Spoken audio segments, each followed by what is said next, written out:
ngayong araw ng mga katatayan. Tinatawagan ko po si Ate Sam.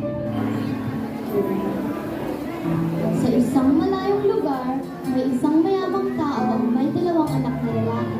Isang araw, nilapitan ng bunsong anak ang ama.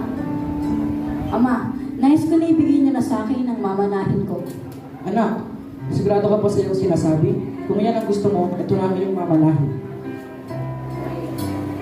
Pagkalipas ng ilang araw, pinagbili ng bunso ang kanyang ari-arian at nagtungo sa malayong lupain. Dala ang buo niyang kayamanan at doon nilustay na lahat sa diwastong pamumuhay. Uy, sugalan! Tara, dito sali ka na. Sige, sige oh. Sige, lambat kaya mo. 30 tanso. Sige, tiyak ko na. Sige. Ano ba yung para? Talo. Bahala na nga ako dyan. Nilipat na ako ng laro. O, ano yan? O, sige.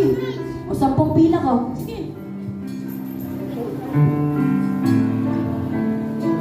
Pangit ng bara ako. Talo. Bahala na nga ako dyan. Uy, bili ka na. Sige oh. Ito na lahat. Bahala na kung wala na akong pera. Nang malustay na niya ang kanyang Ah, talaga na ito. kayamanan, nagkaroon ng matinding taggutom sa lupain iyon. Wala na akong pera.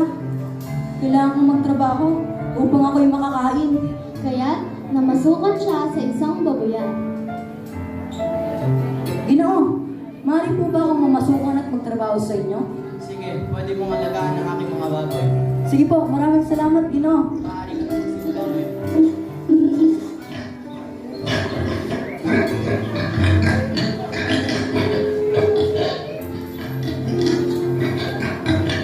Nagugutom na ako. Sobra na ang gutom ko. Kumakalaw ng sigmura ko. At kung kainin ko na lang kaya ang mga pagkain ito. Nang mapag-isip-isip niya ang kanyang ginawa, nasabi niya sa sarili, Buti pa ang mga alila ng aking ama ay may sapat na pagkain at lumalabis pa. Samantalang ako'y namamatay ng gutom rito. Babalik na lang ako sa kanya at sasabihin ko na, Ama, nagkasala po ako sa Diyos at sa inyo. Hindi po ako karapat-dapat na tawagan ninyong anak. Ibilang niyo na lamang po ako bilang isa sa inyong mga alila. at tumindig siya at pumaroon sa kanyang ama. Malayo pa'y natanawan na siya ng ama at ito'y labis na nahabag sa kanya. Kaya't patakbo siyang sinalubong, niyakap at hinagkan. Ama, nagkasala po ako sa Diyos at sa inyo. Hindi na po ako karapat-dapat na tawagin ninyong anak. Ngunit, tinawag ng ama ang kanyang mga alila. Mga alila, dali nyo dito ang pinakamagandang kasuotan na suot sa kanya. Suotan siya ng panyapak at ng sigsig. Kunin ang pinatabang kuya at patayin. Kailangan natin magsaya at mag-alala sapagkat ang anak mo nang namatay, muling nabuhay. Nawala, ngunit muling nasubukan. At sila'y nagsaya. Nasa bukid noon ang anak na panganay. Umuwi siya at nang malapit na sa bahay ay narinig niya ang tugtugan at sayaw. Alila, bakit maingay? Anong kaganapan sa atin? Nagbalik ang iyong kapatid. Pinakatay ng iyong ama ang pinatabang kuya dahil ang iyong kapatid ay nagpalit ng buhay at walang sakit. Nagalit ang panganay at ayaw pumasok sa bahay. Kaya't lumabas ang kanyang ama at inamuang siya. Ama, naglingkurang kayo sa loob ng maraming taon at kailanman di kayo sinuway. Ngunit ni minsan iwan ako binigyan ng kahit isang bisirong kambing para magkatuwaan kami ng aking mga kaibigan.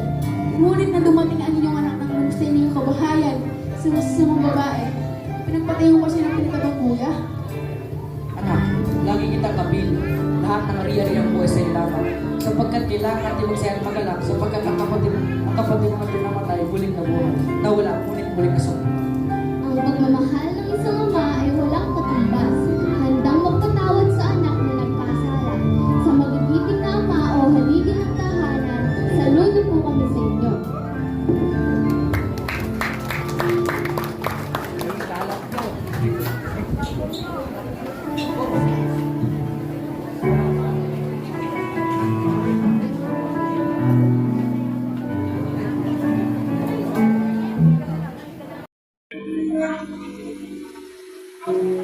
Bye.